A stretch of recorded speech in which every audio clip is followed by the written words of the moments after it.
Guys, NEET எக்ஸாமில் இந்த biological classification சாப்டர்லேருந்து கண்டிப்பாக நிறைய கொஸ்டின் வரும். இந்த ஒரு டேபிளில் படித்தாலே இந்த சாப்டருக்கான கம்ப்ளீட் அவுட்லைனே உங்களுக்கு கிடச்சிரும். ஸோ இப்போ நம்ம இன்னைக்கான கான்செப்ட் கேப்சூல் அப்படின்ற சீரீஸில் இந்த டேபிளை கம்ப்ளீட்டாக படிக்க போகிறோம். ஸோ இதில் ஒரு 5 கேரக்டரிஸ்டிக்ஸ் கொடுத்துருக்காங்க. Cell type, cell wall, nuclear membrane, body organisation, mode of nutrition. அதுக்கப்புறம் ஒரு 5 கிங்டம் கொடுத்துருக்காங்க. Monera, Protista, Fungi, Plantae, Animalia.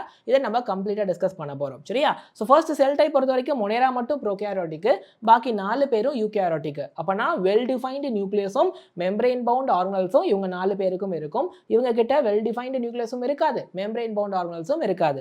அடுத்து செல்வால் பார்த்தீங்கன்னா மொனேராக்கு நான் செல்லுலோசிக், செல்லுலோஸ் இல்லாத மெட்டீரியல் செல்வால்ல இருக்கும். அது பாலிசாக்கரைட் பிளஸ் அமினோ ஆசிட் சேர்ந்த கண்டென்ட். அண்ட் புரோட்டிஸ்டாக்கு ஒரு சில மெம்பர்ஸ்க்கு செல்வால் இருக்கும், ஒரு சிலருக்கு செல்வால் இருக்காது. அண்ட் ஃபங்கை பொறுத்த வரைக்கும் செல்வால் இருக்கும், அதில் கைட்டின் அப்படிங்கிற கெமிக்கல் இருக்கும். பிளான்டேல டெஃபினட்டாக செல்வால் இருக்கும், it is made up of cellulose. அனிமாலியாக்கு செல்வால் கிடையாது. இப்போ பாருங்க, இவங்க 4 பேருக்கும் செல்வால் இருக்குது, இவருக்கு மட்டும் செல்வால் இல்லை.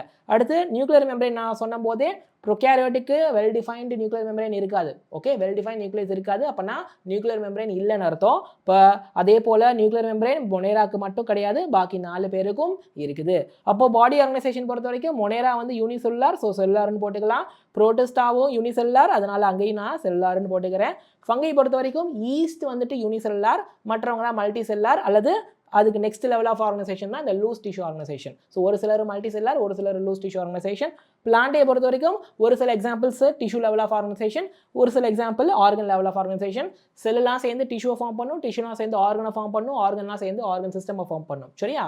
அனிமாலியா பொறுத்த வரைக்கும் ஒரு சிலர் டிஷ்யூ லெவல் ஆஃப் ஆர்கனைசேஷன், ஒரு சிலர் ஆர்கன் லெவல் ஆஃப் ஆர்கனைசேஷன், ஒரு சிலர் organ system level of organisation. இது அனிமல் கிங்டமில் டீட்டெயிலாக படிப்பீங்க.